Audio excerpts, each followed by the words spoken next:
Sallallahu alaihi wasallam wa syarrul umuri muhdatsatuha fa inna kulla muhdatsatin bid'ah wa kulla bid'atin dhalalah wa kulla dhalalatin finnar. Ikhwani wa akhwati fillah rahimani wa rahimakumullah. Malam hari ini merupakan malam terakhir pembahasan kitab At-Taharah atau bab yang berkaitan dengan taharah.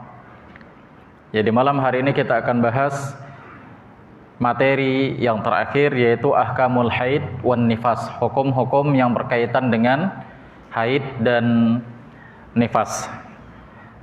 Karena setelah ini kita akan melangkah ke bab selanjutnya, yaitu kitabus shalah, bab yang berkaitan dengan masalah salat.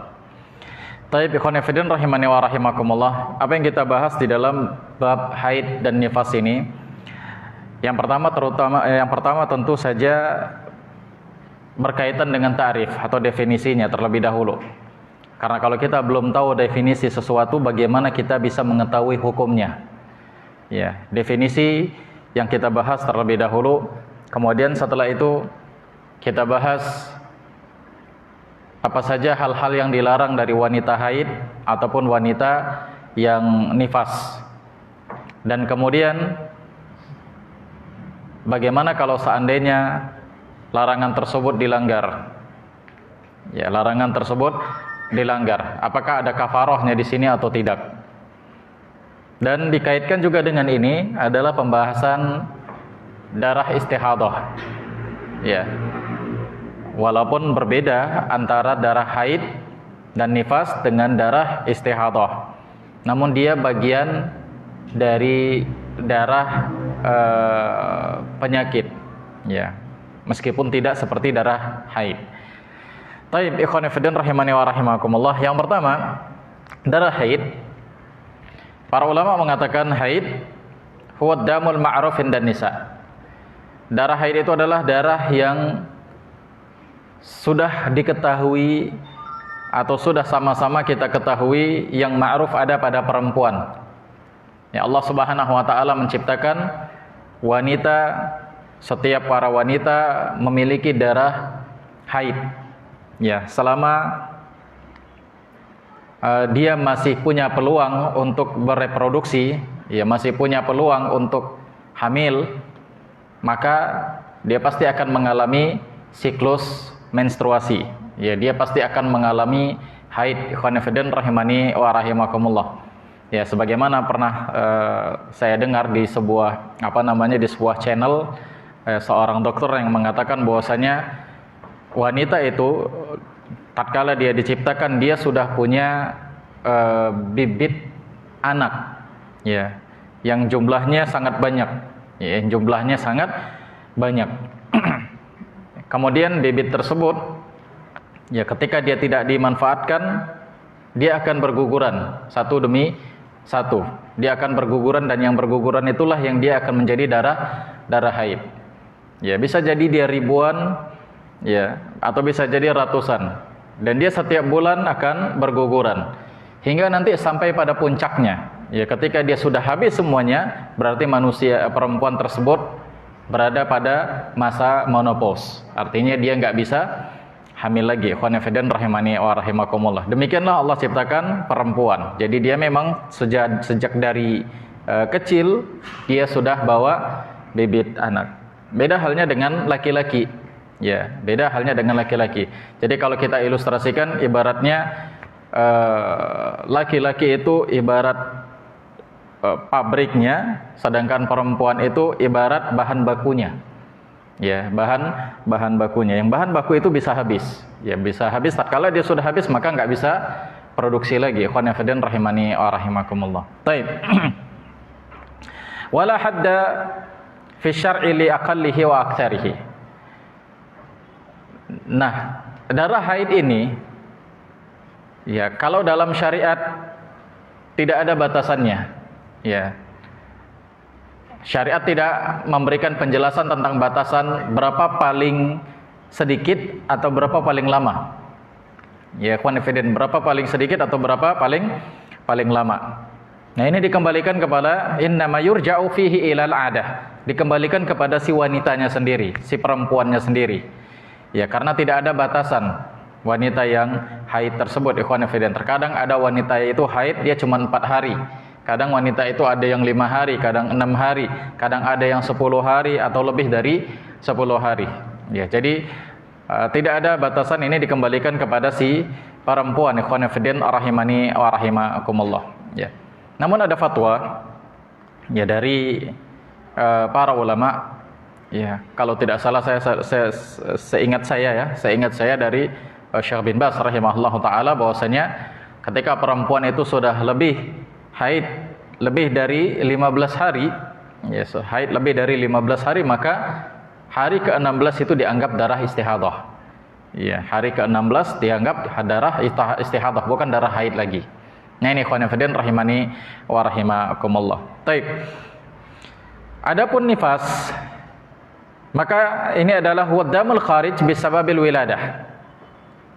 Darah nifas itu adalah darah yang keluar itu disebabkan karena proses kelahiran. Ya, darah yang keluar disebabkan karena proses kelahiran. Wa aktsaruhu 40 yauman. Dan yang paling banyak itu adalah 40 hari, 40 yauman. Paling lama siklus nifas itu 40 hari. Ya. Apa dalilnya? Ini berdasarkan hadis dari Ummu Salamah radhiyallahu taala anha. Dia mengatakan kanatin nufasa, perempuan-perempuan yang nifas ya di zaman tajlisu alan ahdi Nabi sallallahu alaihi wasallam 40 yauman, yang mereka berhenti tidak salat, tidak puasa di zaman Nabi sallallahu alaihi wasallam itu adalah 40 hari. Jadi kata Ummu Salamah, wanita yang nifas mereka tidak melakukan aktivitas ibadah, yaitu ibadah yang seperti sholat ataupun puasa, mereka berhenti melakukan aktivitas itu selama 40 hari. Berarti lebih dari 40 hari, 41 mereka kembali sholat seperti biasa. Ya. Nah, di sini ikhwan fillah rahimani wa rahimakumullah, al-farq bainahuma, perbedaan antara haid dan nifas. Kalau haid dan nifas, syar'i tidak membatasi atau tidak menetapkan batasan paling sedikit atau paling lama durasinya. Adapun nifas, syariat membatasi paling lama. Ya, syariat membatasi paling lama, yaitu berapa hari? 40 hari. Nah, hanya saja dalam masalah haid ada fatwa dari para ulama, yaitu kalau seandainya sudah lebih dari 15 hari maka dianggap darah istihadah. Ikhwan fillah rahimani wa rahimakumullah. Baik. Nah, di sini juga antum perlu ketahui bahwasanya nifas, kata para ulama, huwa damul kharij bisababil wiladah. Darah yang keluar itu disebabkan karena proses kelahiran. Ya, darah yang keluar itu disebabkan karena proses kelahiran. Berarti kalau proses kelahiran ada anak yang dilahirkan. Ya kan? Ada anak yang dilahirkan. Kalau ada anak yang dilahirkan berarti dia sudah menjadi manusia. Dia sudah punya ruh. Dia sudah punya roh. Nah, kalau seandainya ada seorang wanita yang hamil, ternyata dia keguguran sebelum anak tersebut punya roh, maka dia tidak dianggap darah nifas. Ya, dia tidak dianggap darah nifas. Kapan itu? Yaitu sebelum usia janinnya 4 bulan. Sebelum usia janinnya 4 bulan. Sebagaimana kata Nabi sallallahu alaihi wasallam yang Nabi mengatakan tentang seorang perempuan yang punya janin, yang hamil, ya, Nabi sallallahu alaihi wasallam mengatakan bahwasanya yujma'u khalquhu fi batni ummihi 40 yawman nutfah thumma yakunu 'alaqah mithla dhalik thumma yakunu mudghah mithla dhalik. Ya, kalian, penciptaan kalian itu dikumpulkan di dalam rahim ibu kalian 40 hari dia dalam bentuk nutfah. Kemudian 40 hari berikutnya dia dalam bentuk alaqah, yaitu nutfah air, ya, berupa air, ya, air mani. Kemudian 40 hari berikutnya dia berubah menjadi alaqah, ya, dia berubah menjadi darah yang kental. Kemudian 40 hari berikutnya dia berubah menjadi mudghah, yaitu dia berubah menjadi daging, sepotong daging yang kecil. Ya, para ulama menjelaskan kira-kira sekitar setengah jempol ini, ya, yang ada di dalam rahim seorang ibu, ya, rahim seorang perempuan. Nah, setelah itu Nabi sallallahu alaihi wasallam mengatakan tsumma yursal ilaihil malak fayanfukhu fihi ruh wa yu'maru bi arba'i kalimat. Kemudian setelah 40 hari ketiga, maka Allah utus malaikat ke dalam janin tersebut, ke dalam rahim tersebut. Kemudian Allah suruh malaikat itu untuk meniupkan ruh ke dalam janin tersebut yang usianya sudah lebih dari 120 hari ya. 40 hari, 40 hari kedua, 40 hari ketiga berarti sudah 120 hari. Nah, di hari ke-121 Allah Subhanahu wa taala utus malaikat, kemudian ditiupkanlah ruh. Nah, berarti 120 itu berapa bulan? 4 bulan, sekitar 4 bulan. Maka di 4 bulan pertama, fase 4 bulan pertama itu belum ada ruh. Maka ketika perempuan di sini keguguran, perempuan di sini keguguran, maka tidak dianggap nifas. Ya, tidak dianggap nifas. Artinya ketika dia keguguran selesai, maka dia kembali harus sholat seperti biasa. Ya, dia kembali harus salat seperti biasa atau dia puasa. Tapi tatkala dia sudah sudah punya ruh, artinya sudah 120 hari ke 121 atau di bulan ke-5 ya. Dan keguguran di sini, maka darahnya terhitung sebagai darah nifas. Baik. Paham ya? Baik, kita lanjutkan ikhwan fillah rahimani wa rahimakumullah. Nah, beliau katakan ikhwan fillah, Syekh Dr. Abdul Azim Badawi mengatakan, "Wa mata ra'ati tuhra qabla arba'in ightasalat wa tahurat. Wa in istamarra biha ad-dam ba'da al-arba'in ightasalat li tamamil arba'ina wa tahurat." Nah, beliau katakan tadi kalau darah nifas, maka dia punya durasi waktu paling lama. Durasi waktu paling lama berapa? Berapa tadi durasi waktu paling lama? 40 hari, ya 40 hari.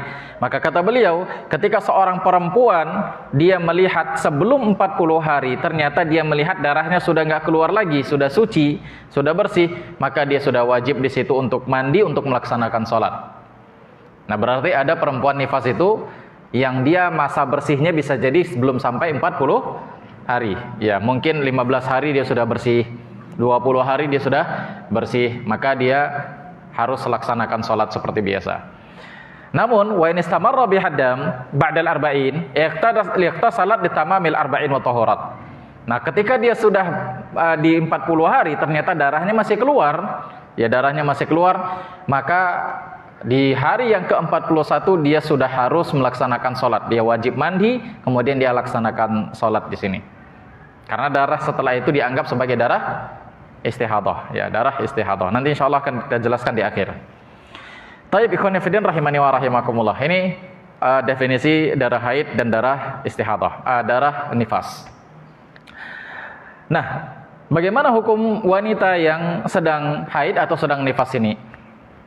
Maka ikhwan fillah rahimani wa rahimakumullah, wanita yang sedang haid dan sedang nifas, dia diharamkan untuk melaksanakan ibadah sebagaimana seorang yang muhdits. Ya, sebagaimana kata beliau, yahrumu 'alal haid wan nufasa ma yahrumu 'alal muhdits wa tazidu 'alaihi fit tahrim. Wanita haid dan wanita nifas, maka haram hukumnya untuk melaksanakan satu ibadah atau dua ibadah sebagaimana orang yang sedang berhadas haram melakukan sebuah ibadah. Dan kita sudah pernah bahas ini. Saya mau tanya sama antum, apa yang diharamkan bagi orang yang berhadas? Ibadah apa yang diharamkan bagi mereka? Salat. Apa lagi? Puasa. Orang berhadas haram puasa. Dia BAB ke kamar mandi, habis BAB ke kamar mandi, setelah itu wah nggak boleh puasa ini. Apa lagi yang diharamkan selain salat? Baca Quran. Haram baca Quran orang yang hadas. Apa lagi yang diharamkan selain salat? Mandi junub. Hah? Ke masjid? Ya, masih salah. Ya. Apa satu lagi? Hah? Haji apanya ini? Tawaf, ya, tawaf. Ya. tawaf ini dilarang untuk orang-orang yang sedang berhadas. Jadi sebagaimana kata Nabi sallallahu alaihi wasallam bahwasanya orang yang tawaf itu sama seperti salat, kecuali tawaf dibolehkan untuk ngobrol, untuk bicara, untuk ngomong. Beda dengan salat. Kalau salat nggak boleh ngomong. Tapi kalau orang yang sedang tawaf, maka mereka boleh untuk melaksanakan ngomong, ya. Adapun ketika mereka berhadas, maka tidak boleh tawaf. Mereka harus ambil wudu kembali. Nah, demikian juga sama perempuan yang sedang haid atau sedang nifas. Kalau dia sedang haid atau nifas, maka diharamkan bagi dia untuk melaksanakan salat. Diharamkan juga bagi dia untuk melaksanakan tawaf, ya. Namun ada tambahan yang lain yang haram bagi perempuan yang sedang haid selain salat dan selain tawaf. Tambahan itu apa? Yang pertama, kata beliau, kata para ulama, as-saum. Ya, yang pertama adalah puasa. Ya. Wa taqdihi idza tahurat. Dan ketika bulan Ramadan datang, dia sedang haid, maka dia harus mengqadha puasanya. Dan ini insyaallah akan kita jelaskan nanti secara panjang lebar di bab yang berkaitan dengan masalah puasa. Ya, apakah dia harus mengqadha atau apakah dia harus bayar fidyah atau apakah dia harus mengqadha dan bayar fidyah. Ya, insyaallah nanti akan kita jelaskan di sini di bab yang berkaitan dengan puasa. Jadi yang pertama, dia tidak boleh puasa. Ya, dia tidak boleh puasa. Hal ini berdasarkan hadis dari Mu'adah qalat, ya Mu'adah dia berkata, sa'altu Aisyah faqultu. Aku pernah nanya sama Aisyah radhiyallahu taala anha. Maka Aisyah pun aku berkata, ma balul haid taqdi shaum wa la taqdi shalah. Wahai Aisyah, kenapa perempuan dia mengqadha puasa tapi tidak mengqadha salat? Ya, dia nanya sama Aisyah. Ya, kepo ini. Kenapa sih kok salat nggak bisa diqadha tapi puasa bisa diqadha? Gitu. Kenapa? Apa sebabnya? Qalat, maka Aisyah pun mengatakan, kana yusibuna dzalika ma'a Rasulillah sallallahu alaihi wasallam fa nu'mar bi qada'i shaum wa la nu'mar bi qada'i shalah. Aisyah mengatakan, kami juga di zaman Nabi sallallahu alaihi wasallam haid dan Nabi perintahkan kami untuk mengqadha puasa, tapi Nabi tidak perintahkan kami untuk mengqadha salat. Jadi Aisyah cuma jawab itu. Aisyah enggak mengatakan, oh sebabnya begini, enggak. Ya, karena Aisyah mungkin juga enggak tahu. Aisyah yang tahu dia apa? Nabi perintahkan kami untuk mengqadha puasa. Adapun salat, kami enggak diperintahkan untuk mengqadha salat. Kata Aisyah radhiyallahu taala anha. Artinya, seakan-akan Aisyah mengatakan kita sami'na wa ata'na di sini. Walaupun kita enggak tahu sebabnya kenapa. Kenapa kok di puasa diqadha tapi salat enggak diqadha? Bagi orang yang haid, ya, kenapa puasa diqadha tapi salat enggak diqadha? Nah, ini ikhwan fillah rahimani wa rahimakumullah. Dan Allah Subhanahu wa taala mengatakan di dalam Al-Qur'an apa? Wa ma atakumur rasulu fakhuduh wa ma nahakum anhu fantahu. Apa yang dibawa oleh Rasul maka ambil, dan apa yang dilarang oleh Rasul sallallahu alaihi wasallam maka berhenti. Jadi enggak usah dipertanyakan, kenapa ya? Enggak usah pertanyakan, ya. Dan enggak usah dicari-cari jawabannya. Kalau memang Nabi sallallahu alaihi wasallam tidak menjelaskan jawabannya apa, enggak usah cari-cari. Yang penting kita ngapain? Sami'na wa ata'na di sini. Nah, itu dia ikhwan fillah rahimani wa rahimakumullah, ikhwan fillah rahimani wa rahimakumullah. Baik, kita lanjut. Yang kedua, al-wata'u fil faraj. Yang kedua yang diharamkan bagi orang yang sedang haid dan nifas itu adalah berhubungan intim. Ya, berhubungan intim. Sebagaimana kata Allah Subhanahu wa taala dalam Al-Qur'an, yas'alunaka 'anil mahid. Mereka bertanya kepada engkau wahai Muhammad tentang wanita haid. Qul huwa ada. Maka katakanlah kepada mereka bahwasanya haid itu adalah penyakit, gangguan, ya, penyakit. Fa'tazilun nisa fil mahid. Maka jauhilah perempuan ketika dalam haid. Makna jauhi di sini artinya jangan berhubungan intim, itu dia. Ya, bukan dijauhi fisiknya. Ya, bukan dijauhi zatnya. Silakan antum mau tidur bareng, ya afwan, mohon maaf, mau tidur buka-bukaan juga boleh, nggak ada masalah. Ya. Yang dilarang itu ngapain? Hubungan intim.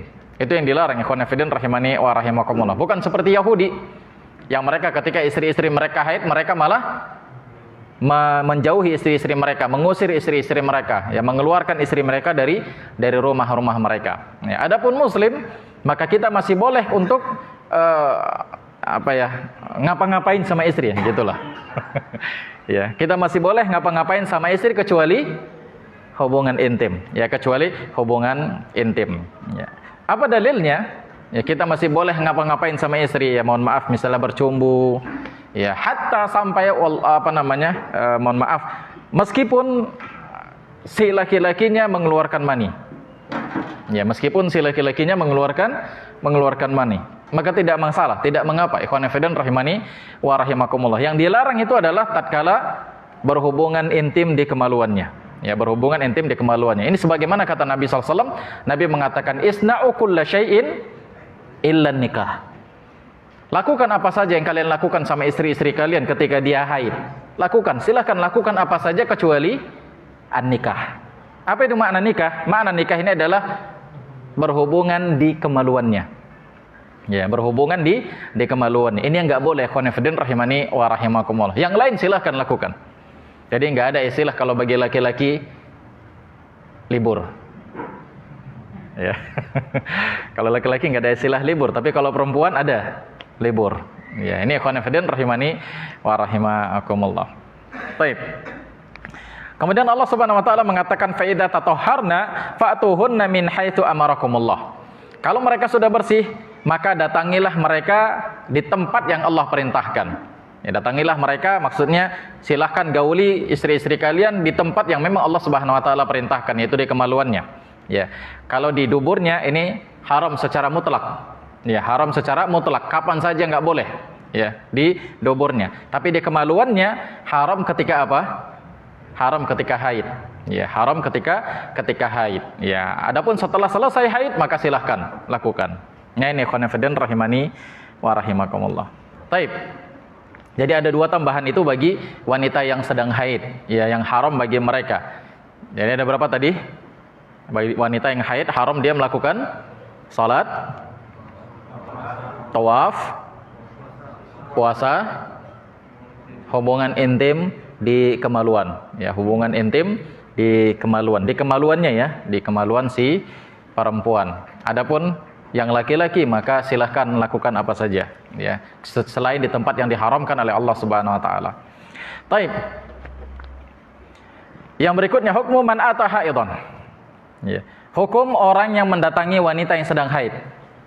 Apa hukumnya bagi seorang suami ketika istrinya sedang haid, kemudian dia datangi, kemudian dia berhubungan intim dengan istrinya, ya, dia setubuhi istrinya, apa hukumnya? Ikhwan fillah rahimani wa rahimakumullah. Kalau seorang tersebut dia ngerti, dia tahu, dan dia meyakini mendatangi perempuan yang sedang haid, berhubungan intim dengan perempuan yang sedang haid boleh menurut dia yakin menurut dia boleh, maka kafir, keluar dari Islam. Ya. Syariat, hukum-hukum yang sudah ma'ruf, yang sifatnya daruri, artinya yang sudah ma'ruf, sudah dikenal oleh semua orang, ketika ada orang yang menyelisihinya dengan keyakinannya, maka dia bisa kufur. Contoh misalnya salat. Salat hukumnya apa? Wajib. Ketika ada orang yang mengatakan salat enggak wajib, maka bisa kafir, keluar dari Islam. Ya, demikian juga puasa Ramadan. Puasa Ramadan hukumnya apa? Wajib. Ketika ada yang mengatakan puasa Ramadan tidak wajib, berarti dia kufur, keluar dari Islam. Ya, dia bisa kafir, keluar dari Islam. Demikian juga misalnya khamar. Khamar hukumnya apa? Diminum haram. Ketika ada orang yang mengatakan khamar halal, maka dia bisa kafir, keluar dari Islam. Ya. Demikian juga masalah riba. Orang-orang sudah tahu sekarang nih, dan saya yakin semua orang yang dia berinteraksi dengan media sosial, ya, dia sudah tahu hukum riba itu apa? Haram. Ketika ada yang mengatakan riba halal, maka orang ini bisa kufur, keluar dari Islam. Jadi hukum-hukum yang sifatnya ma'ruf, yang sudah dikenal oleh orang-orang, ketika diingkari, maka dia bisa kafir, keluar dari Islam. Ini ikhwan fillah rahimani wa rahimakumullah. Beda halnya dengan hukum-hukum yang tidak ma'ruf. Ya, hukum-hukum yang tidak ma'ruf, ikhwan fillah rahimani wa rahimakumullah. Ya. Seperti tentang perselisihan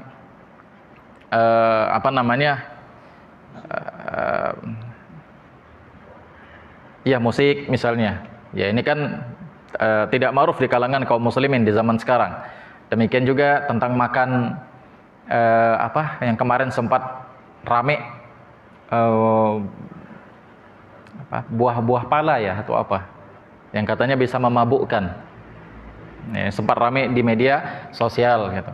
Demikian juga hukum-hukum yang sifatnya tidak ma'ruf, ya, maka ini tidak kufur, tidak keluar dari Islam. Tapi yang sifatnya ma'ruf, ini bisa kufur, keluar dari Islam, ikhwan fillah.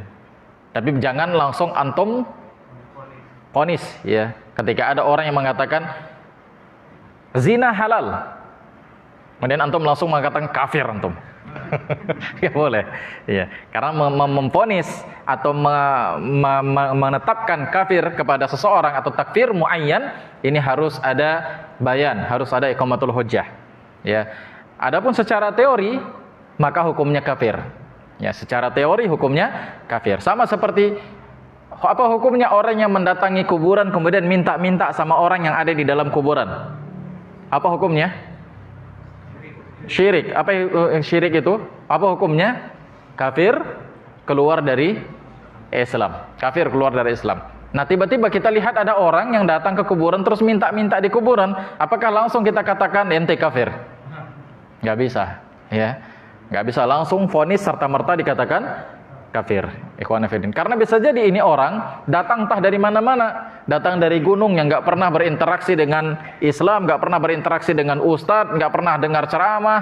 Dia tahu dia cuman agama Islam, dia tahu cuman sholat, setelah itu nggak tahu hukum-hukum yang lainnya. Kemudian datang ke Medan misalnya, dengar-dengar ada orang soleh katanya, kemudian dia ikutin di sana, dia pergi ke kuburannya minta-minta.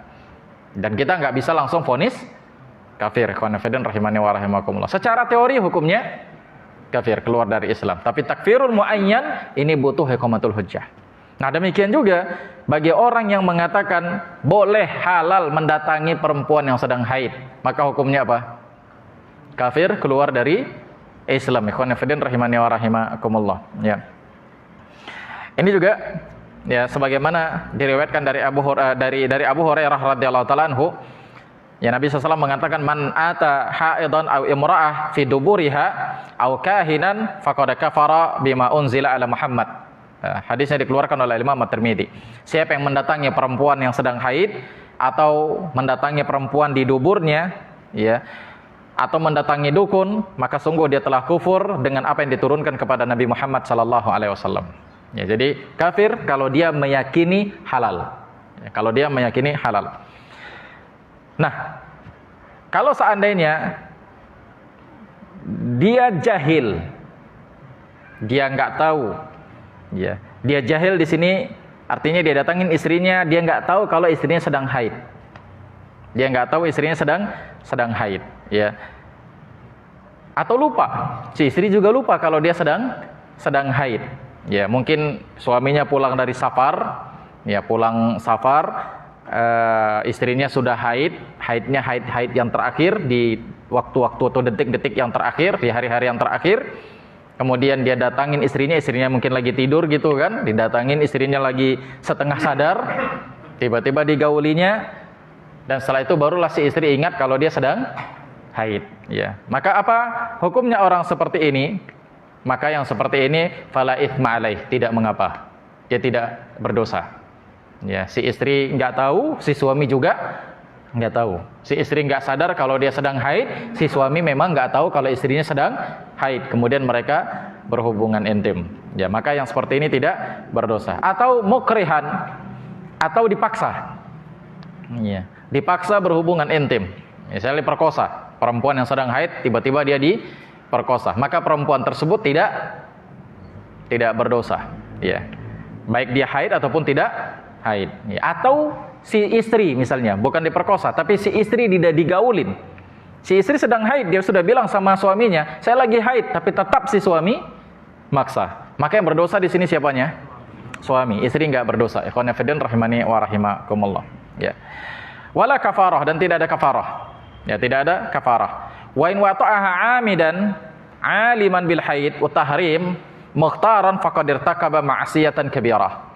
Tapi kalau seandainya dia datangin perempuannya dan dia tahu, dia paham kalau perempuannya sedang haid, kalau istrinya sedang haid, dia ngerti dan dia tetap datangi, bukan dipaksa dia, dan perempuannya juga rela, ya, ridho gitu, ya silahkan datangilah bang.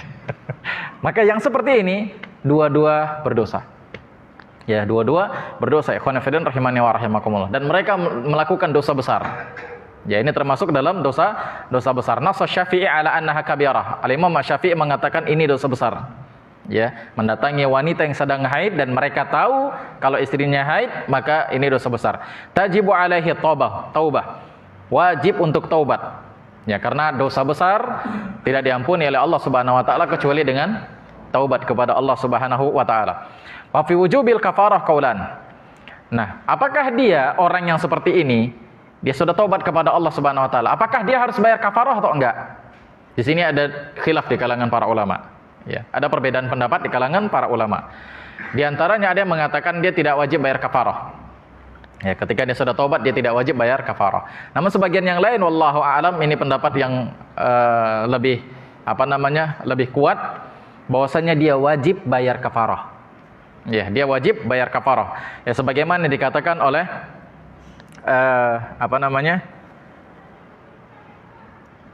Abdullah bin Abbas radhiyallahu taala anhu, ya, dari Nabi sallallahu alaihi wasallam mengatakan fil ladzi ya'ti imra'atahu wa hiya haid qala yatasaddaq bi dinarin aw nisfi dinar.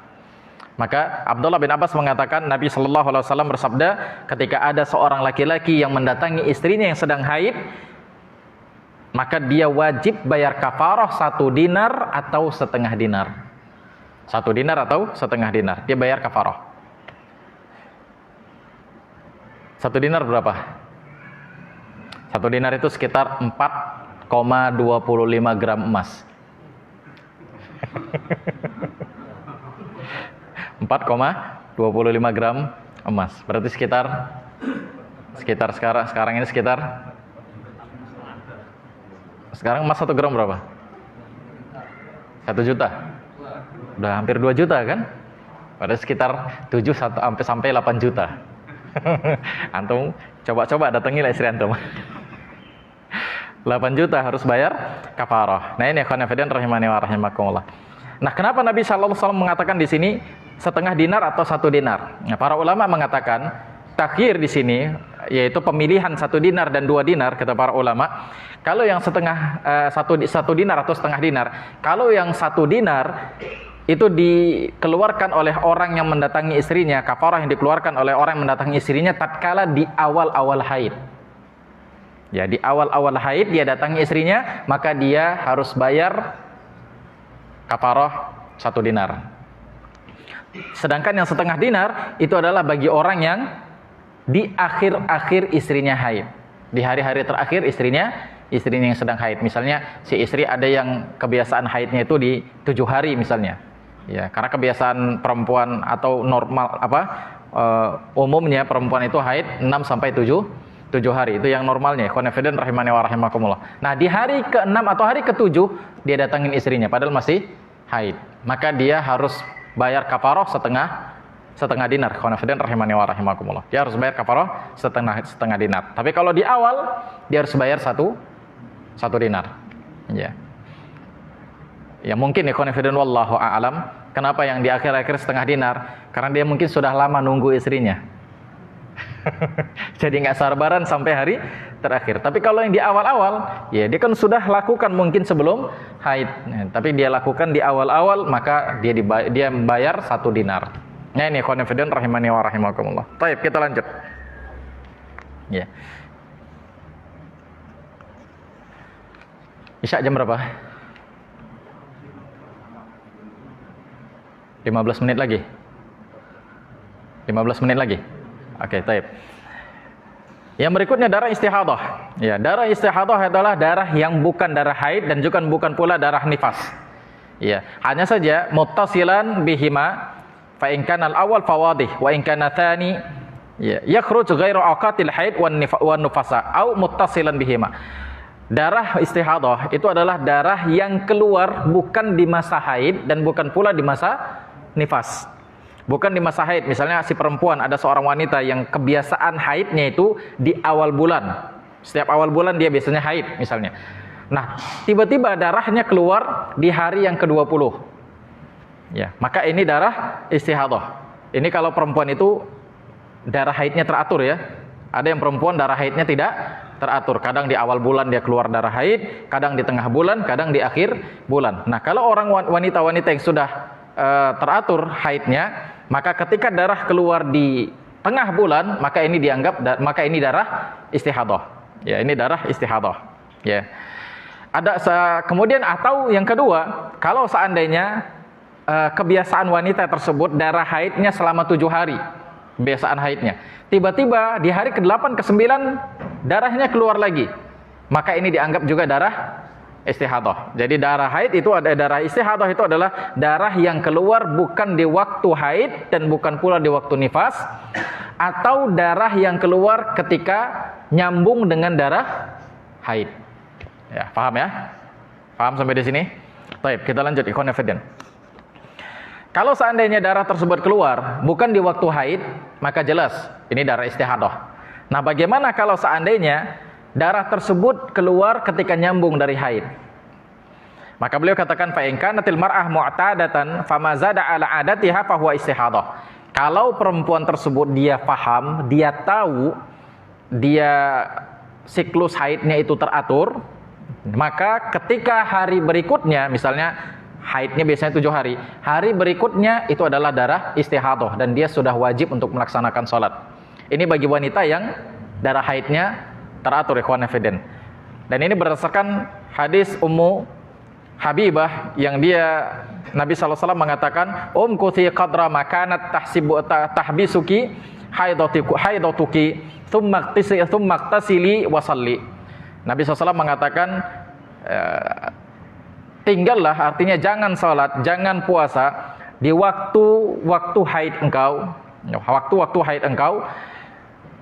Kemudian setelah itu mandilah dan sholatlah ketika selesai haid engkau. Itu kata Nabi SAW. Jadi Nabi mengatakan kalau haidmu teratur, maka jangan sholat, jangan puasa di sini. Tapi ketika sudah selesai haid, masih keluar lagi darahnya, maka itu adalah dianggap darah istihadah, maka silahkan sholat di situ. Kata Nabi SAW. Wa in kanat mumayyizah bainad damain, fal haid huwal aswad al ma'ruf. Nah, bagaimana kalau seandainya orang tersebut, wanita tersebut haidnya tidak teratur? Nah, kalau dia tidak teratur, maka di sini dia harus bisa membedakan mana darah haid dan mana darah istihadah. Darah haid itu apa? Darah haid itu kata para ulama huwal aswad al ma'ruf. Darah haid itu adalah darah merah yang sudah ma'ruf. Darah merah pekat. Itu darah haid. Adapun darah istihadah itu darah yang merah agak kekuning-kuningan. Ya, darah istihadah adalah darah merah yang agak kekuning-kuningan, ikhwan fillah rahimani wa rahimakumullah. Sebagaimana perkataan Fatimah binti Abi Hubeish, ya, dia mengatakan, Nabi SAW mengatakan, idza kana damul haid fa innahu aswadun ma'ruf fa amsiki anni shalah fa idza kana al-akhar fatawaddai fa innama huwa irq. Ya, Nabi SAW mengatakan wanita haid itu darahnya merah pekat, ya, darahnya merah pekat, maka jangan sholat di situ. Tapi kalau yang lain darahnya bukan darah merah pekat, ya, warnanya agak merah kekuning-kuningan, maka silahkan berwuduk dan silahkan sholat. Ya, silahkan sholat, karena itu bukan darah haid, kata Nabi SAW. Jadi perempuan yang apakah perempuan ini masih kecil, ya, masih baru-baru haid, atau perempuan yang dia haidnya, siklus haidnya tidak teratur, maka sebaiknya dia harus bisa membedakan darah haid dengan darah istihadah. Ikhwan fillah rahimani wa rahimakumullah. Baik. Tapi kalau seandainya wanita tersebut gak mampu membedakan mana darah haid dan mana darah istihadah, maka hendaknya dia kembalikan kepada uruf si wanita itu. Biasanya wanita berapa lama haid? Ya, hendaknya dikembalikan kepada uruf wanita tersebut. Nah, kalau dia biasanya haidnya itu cuma 10 hari, maka dianggaplah hari ke-11 darah istihadah. Ya. Demikian juga kalau darah haidnya biasanya 7 hari, maka dianggaplah haid ke hari ke-8 adalah darah istihadah. Nah, ini ikhwan fillah rahimani wa rahimakumullah. Baik. Nah, bagaimana hukum darah istihadah ini?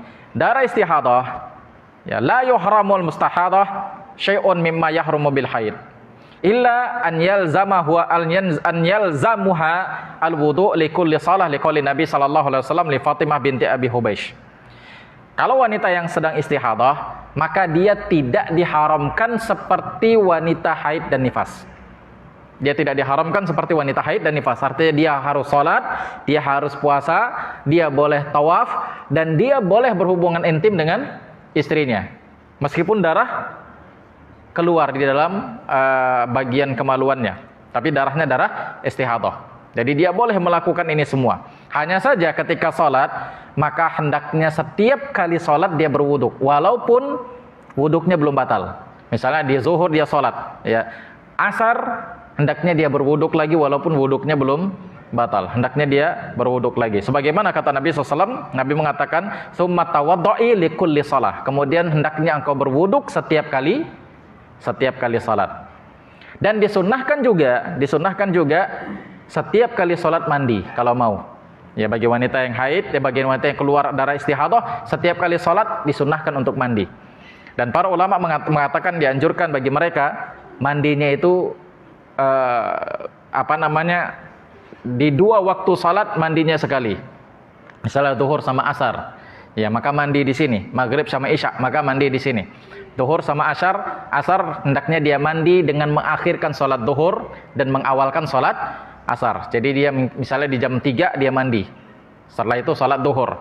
Nanti masuk jam 4 dia salat asar. Kemudian maghrib dan isya, ya, menjelang waktu isya dia mandi, kemudian salat maghrib. Setelah itu masuk isya dia salat isya. Nah ini ikhwan fillah rahimani wa rahimakumullah. Ini hukum bagi wanita yang haid, nifas dan istihadah. Taib, tuntas pembahasan kita tentang masalah kitabut taharah, dan insyaallah di pertemuan berikutnya kita akan bahas kitabus shalah. Nah bagi antum yang mau bertanya, tafadhol silahkan. Silakan. Taib. Kemana dibayarkan kafarah tersebut, ikhwan fillah rahimani wa rahimakumullah, ya. Pembayaran kafarah ini, ikhwan fillah rahimani wa rahimakumullah, sebagaimana di hadis-hadis yang lain, ya, di mana Nabi sallallahu alaihi wasallam ketika ada orang yang berhubungan intim kepada wanitanya yang sedang haid, yang sudah isya? Belum. Di puasa, maka Nabi SAW menyuruh dia untuk berpuasa, membebaskan budak. Kalau nggak mampu, maka dia puasa 2 bulan berturut-turut. Kalau nggak mampu, maka dia memberi orang miskin. Ikhwan fillah rahimani wa rahimakumullah. Nah, umumnya pembayaran seperti ini biasanya diberikan kepada orang miskin. Ikhwan fillah rahimani wa rahimakumullah. Ya, diberikan kepada fakir miskin atau disedekahkan kepada fakir miskin. Karena Nabi SAW mengatakan tadi ya tasaddaq, sedekahkan. Berarti kepada siapa? Kepada orang-orang miskin, sedekahkan sama mereka 8 juta. Ayo datangin istri antum. Ada demikian, wallahu taala a'lam. Naam. Itu pembayarannya itu masing-masing apa? Kalau dua-duanya kepengen, padahal dua-duanya tahu kalau mereka sedang haid, kalau istrinya sedang haid, si perempuan juga nggak nolak, pasrah gitu kan, malah mau, dua-dua kena. Iya, 16 juta.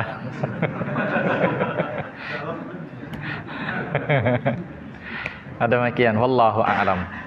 Ya. Tapi kalau perempuannya dipaksa, ya perempuannya sudah nolak, saya sedang haid, ya nggak apa-apa kata suaminya. Ya suaminya yang kena, ya suaminya yang bayar kafarah. Adapun perempuannya enggak. Ada demikian, wallahu taala a'lam.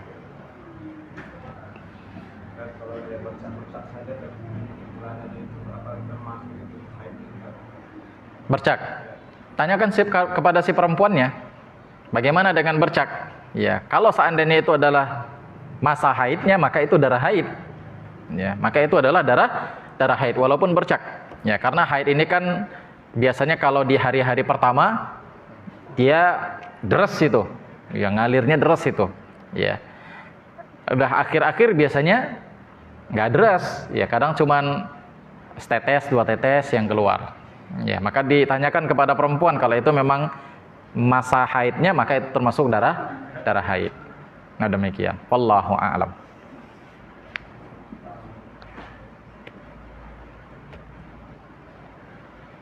Baik, ada lagi? Nggak ada ya, nggak ada yang banyak, nggak ada yang nanya banyak di sini ya, karena antum nggak ngalamin haid ya. Ya, bingung mau ditanyakan juga apa gitu. Baik, ikhwan fillah, kalau nggak ada kita cukupkan kajian kita, mudah-mudahan bermanfaat. Aku qouli hadza wa astaghfirullah li wa lakum. Atau dari ibu-ibu ada yang mau nanya? Ini pembahasan ibu-ibu sebenarnya ini.